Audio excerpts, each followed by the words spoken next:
नमस्कार, मी अनिल उपाध्ये. शिवसिद्ध बातमीपत्रात आपलं स्वागत आहे. पाहूया आजची बातमी.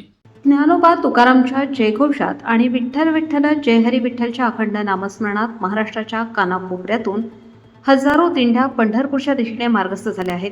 आषाढी एकादशीनिमित्त राज्यभरातून लाखो वारकरी पायी चालत श्री विठ्ठल रुक्मिणीच्या दर्शनासाठी पंढरपूरकडे प्रस्थान करत आहेत.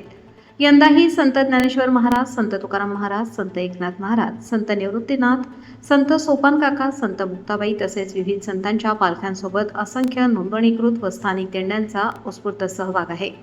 कोल्हापुरातून विश्व पंढरी समुदायाची दिंडी मोठ्या संख्येने अतिशय उत्साहात पंढरपूरकडे रवाना झाली.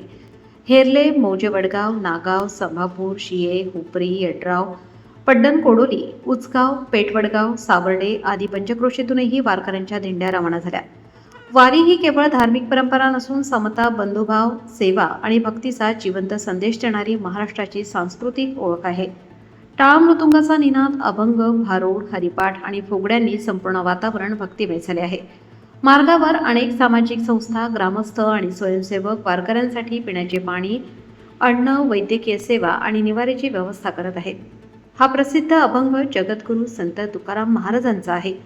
यामध्ये भक्तांची विठ्ठलाच्या दर्शनासाठी झालेली व्याकुळता आणि ओढ अत्यंत सुंदर शब्दात मांडली आहे. भेटी लागे जीवा लागलीसे आस, पाहे रात्रंदिवस वाट तुझी.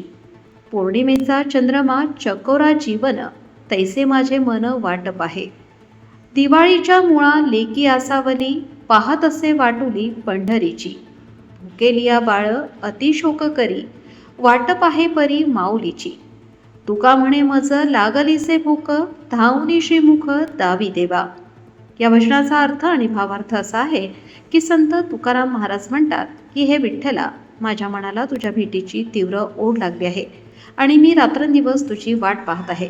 ज्याप्रमाणे चकोर पक्षी पौर्णिमेच्या चंद्राची आतुरतेने वाट पाहतो, कारण चंद्रप्रकाश हेच त्याचे जीवन असते, तसेच माझे मन तुझ्या दर्शनासाठी आसुसलेले आहे.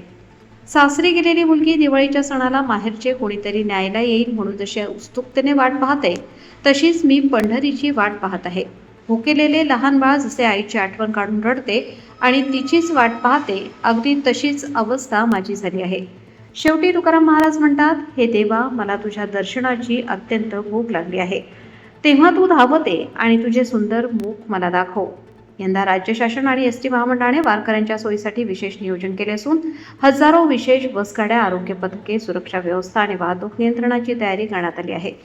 वाहनांचा टोल माफी, दिंड्यांना गॅस सिलेंडर टाक्या, वारकऱ्यांचा विमा अशा अनेक सुविधा महाराष्ट्र शासनाच्या देवेंद्र फडणवीस यांच्या नेतृत्वाखालील महायुती सरकारने दिल्या आहेत. आषाढी एकादशीच्या दिवशी लाखो भाविक श्री विठ्ठलाच्या चरणी नतमस्तक होणार असून भक्ती, श्रद्धा आणि सामाजिक ऐक्याचा हा अद्वितीय सोहळा संपूर्ण महाराष्ट्राला एकत्र आणत आहे.